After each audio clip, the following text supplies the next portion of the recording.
Bonjour à tous et bonjour à toutes. Bienvenue sur le podcast Cinécritique avec Ève et Tofi devant les micros. C'est le numéro 127 de votre podcast hebdo avec les conseils des sorties ciné de la semaine, l'actualité du cinéma et bien sûr les critiques de films. Bonjour Tofi. Bonjour Ève et bonjour à tous. On vous souhaite à toutes et tous une très bonne semaine au cinéma. Et avant de vous présenter notre sélection des nouveautés de la semaine, on vous propose de faire un point sur la fréquentation des salles post-confinement et d'aller regarder dans les autres pays européens et également aux États-Unis. Alors Tofi, comment se présente notre pays par rapport à nos voisins européens ? Avec le magazine Télérama qui a enquêté, on répondra pas trop mal. Le taux de remplissage 4 semaines après la réouverture des salles se situe entre 30 et 40% de la fréquentation d'un mois de juillet normal. Une situation due aux cinéphiles et à quelques films grand public. Et finalement, c'est pas si mal, du moins par rapport à l'Espagne, l'Italie, l'Angleterre ou l'Allemagne. Oui Tofi, avec un peu plus d'1 million d'entrées par semaine, effectivement 30 à 40% de la fréquentation d'un mois de juillet normal, les chiffres peuvent paraître faibles, pourtant ils rassurent. D'abord parce que personne ne savait véritablement à quoi s'attendre, ensuite parce qu'ils montrent l'existence d'un socle de cinéphiles important, enfin parce que la France s'en sort beaucoup mieux que d'autres pays européens. Oui. Par exemple, en Espagne, les spectateurs boudent ostensiblement les salles après un confinement long et strict. Au pays de Buñuel et d'Almodovar, le cinéma revient lentement et difficilement à lui. Les salles ont rouvert progressivement, région après région, au fur et à mesure de l'évolution de la pandémie. Mais le public boude encore les salles. En Allemagne, la reprise de l'activité s'est échelonnée selon un calendrier propre à chaque région. En raison des conditions d'hygiène qui exigent 1,50 m de distance entre les personnes, le taux de remplissage est d'à peine 20%. Dans ces conditions, l'ouverture n'est pas rentable. En attendant, la programmation se compose de films sortis avant le confinement, de classiques et de quelques nouveautés, en particulier nationales. Mais ce n'est pas la joie. En Italie, mi-juin, seuls 10% des salles sur un total de 4000 ont en effet pu rouvrir et accueillir de nouveau les spectateurs. Une situation dramatique, rapporte Francesco Rutelli, président de l'ANICA, l'Association nationale de l'industrie cinématographique. En Italie, si le retour dans les salles obscures reste encore très timide, les exploitants n'ont pas renoncé à faire revenir les spectateurs et mise désormais beaucoup sur le cinéma en plein air. Et enfin, au Royaume-Uni, peu d'exploitants étaient au rendez-vous le 4 juillet, date d'autorisation des réouvertures, parce que la majorité d'entre eux avaient préféré opter pour une réouverture progressive. Quelques sorties ont fait une timide apparition, Love Sarah et Blackwater, mais ce sont les films sortis avant le confinement qui ont pris la tête du box-office. Pas de quoi sauver une fréquentation en chute abyssale par rapport à la même période de juillet 2019, puisque selon le British Film Institute, elle aurait baissé de 99,2%. Oula, effectivement, la situation en France, sans être exceptionnelle, semble en effet bien meilleure que chez nos voisins européens. Mais un mois après la réouverture des salles, le nombre d'entrées est environ un tiers de sa moyenne habituelle.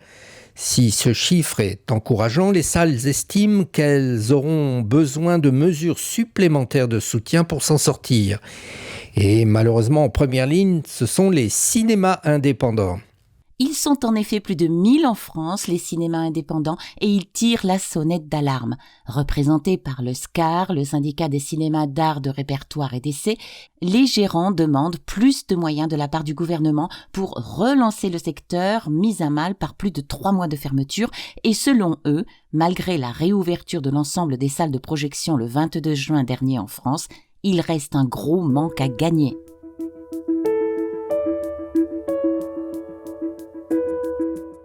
Les regards se tournent vers les États-Unis où moins de 17% des quelques 5400 cinémas que compte le pays sont ouverts selon Comscore.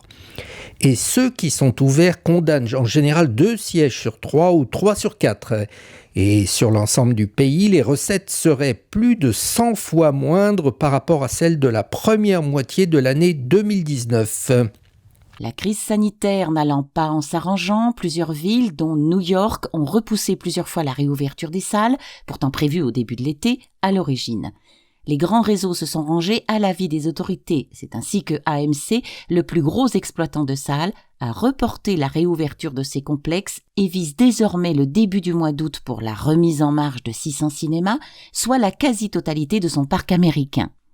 Et les distributeurs se grattent la tête quant à la sortie de leurs grands films, Disney avec Mulan, Warner avec Tenet, qui pourraient encore repousser leur sortie. Avec plus de 200 millions de dollars de budget, Tenet sera en effet difficilement rentable si les salles tournent au tiers ou à la moitié de leur capacité aux États-Unis et bien sûr ailleurs. Et les sorties mondiales habituelles de ces grosses productions pourraient être remises en question. Les exploitants européens rongent leurs freins car ces films sont de véritables locomotives pour redémarrer le marché et faire venir ceux qui ne sont pas revenus, les jeunes. Wait and see, comme on dit, Eve. En attendant, en France, les salles sont ouvertes à 90% et accueillent sans problème les spectateurs. Oui, on peut rappeler à nos auditeurs que rien n'a changé depuis le 20 juillet. Le masque reste obligatoire dans les halls et couloirs des cinémas, mais qu'une fois assis à sa place, il est possible de l'ôter pour profiter confortablement de son film. Et pour voir quoi maintenant, Eve ? 3 nouveautés intéressantes cette semaine qui sortent sur les écrans, un drame espagnol, un polar allemand et une comédie indépendante américaine. Vous n'êtes pas française ? Espagnole ? Ouais. Ah ouais ? Vous savez que je parle espagnol ? Yo me llamo Jean. Bonjour. Bonjour, Grégory. Elena. C'est lequel le vôtre ? Aucun. On commence par le drame espagnol Madre du réalisateur Rodrigo Sorogoyen avec Marta Nieto, Jules Porrier et Alex Brendemühl. 10 ans se sont écoulés depuis que le fils d'Elena, alors âgé de 6 ans, a disparu. 10 ans depuis ce coup de téléphone où, seul et perdu sur une plage des Landes, il lui disait qu'il ne trouvait plus son père. Dévasté depuis ce tragique épisode, sa vie suit son cours, tant bien que mal, jusqu'à ce jour où elle rencontre un adolescent qui lui rappelle furieusement son fils disparu. L'auteur des Magistros que Dios nos perdone et El Reino revient sur grand écran avec un film plus intimiste. C'est l'histoire de Elena, une mère de famille meurtrie par la disparition brutale de son fils. 10 ans se sont écoulés à la suite de cet événement aussi mystérieux que tragique et Elena tente de vivre malgré tout. Mais le spectateur, passé la séquence d'ouverture, attend un film tendu comme un thriller et il est pris immédiatement à contre-pied. On est en présence d'une chronique intime d'une femme en reconstruction avec une grande fluidité narrative. Habituellement obnubilé par la tension, le metteur en scène dresse ici le portrait de son héroïne avec finesse et avec une tendresse infinie. Un personnage fort et complexe, interprété par la magnétique Marta Nieto, qui porte le film par son seul charisme, sa vivacité et sa douce mélancolie. Le film est là aussi pour illustrer la culpabilité et le chagrin qui poursuit sans cesse le personnage d'Elena. Par moments, Madre devient un pur cinéma de contemplation lorsqu'il s'attarde justement dans ses brides mélancoliques. Gestion de l'espace, mouvement de caméra et maîtrise du plan séquence contribuent à faire de ce film un film douloureux où l'espoir surgit d'un rien et prend peu à peu une ampleur considérable. Il nous entraîne sur les chemins tortueux d'une intrigue dont on ne devine jamais la fin. Assurément l'un des films les plus marquants de Rodrigo Sorogoyen. Il s'appelle Madre et il est bouleversant. Sind die Mädchen zum ersten Mal verschwunden? Naja, sie haben einen Ruf, aber sie waren immer vereint zu Hause. Was denn für ein Ruf? Ein paar Schnitte, vermutlich Stichwunden. Sie wurde auf jeden Fall gefesselt.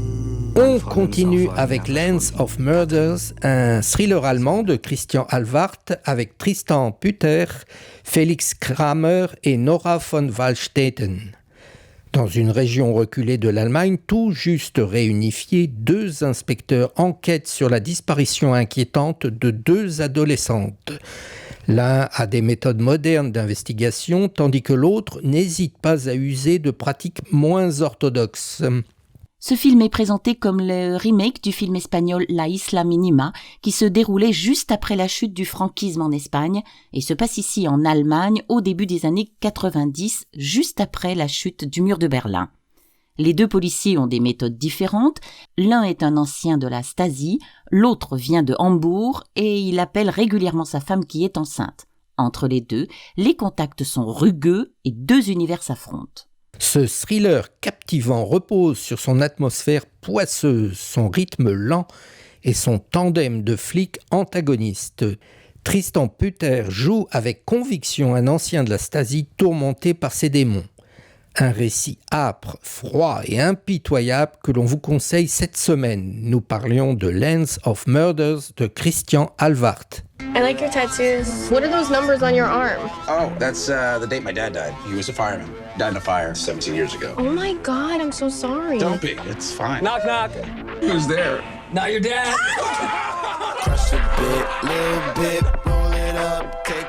Notre troisième sélection est américaine, The King of Staten Island, une comédie indépendante de Judd Apatow avec Pete Davidson, Marisa Tomei et Bill Burr. Il semblerait que le développement de Scott ait largement été freiné depuis le décès de son père, pompier, quand il avait 7 ans. Il en a aujourd'hui 24 et entretient le doux rêve d'ouvrir un restaurant-salon de tatouage. The King of Staten Island s'inspire librement de la vie de son acteur principal, Pete Davidson, humoriste dans l'émission américaine de sketch Saturday Night Live, qui est aussi co-scénariste. Avec un humour subtil et parfois noir, à l'image du personnage principal, le film est le récit d'un deuil, d'une quête de soi, l'histoire d'un loser qui doit affronter ses démons. Il reprend les codes du film indé classique sur la recette de « Que vais-je faire de ma vie ?» C'est un film à la hauteur des petits films sur les petites gens et le choix du décor de Staten Island, un quartier du sud-ouest de New York, est parfait pour illustrer à quel point ce grand garçon est isolé, à la dérive et coincé avec lui-même. The King of Staten Island est un film fait de finesse et de tendresse avec juste mélange de ce qu'il faut d'humour et de tristesse. On vous le conseille. Et c'est sur ces conseils que nous terminons cet épisode. N'hésitez pas à parler de notre podcast Cinécritique autour de vous abonner et de le noter à partir de votre application préférée. Vous ne pouvez pas nous louper, le podcast Cinécritique est référencé sur SoundCloud, Apple Podcasts, Spotify, Deezer et YouTube. Très bonne semaine à toutes et tous, bon film et à mercredi prochain.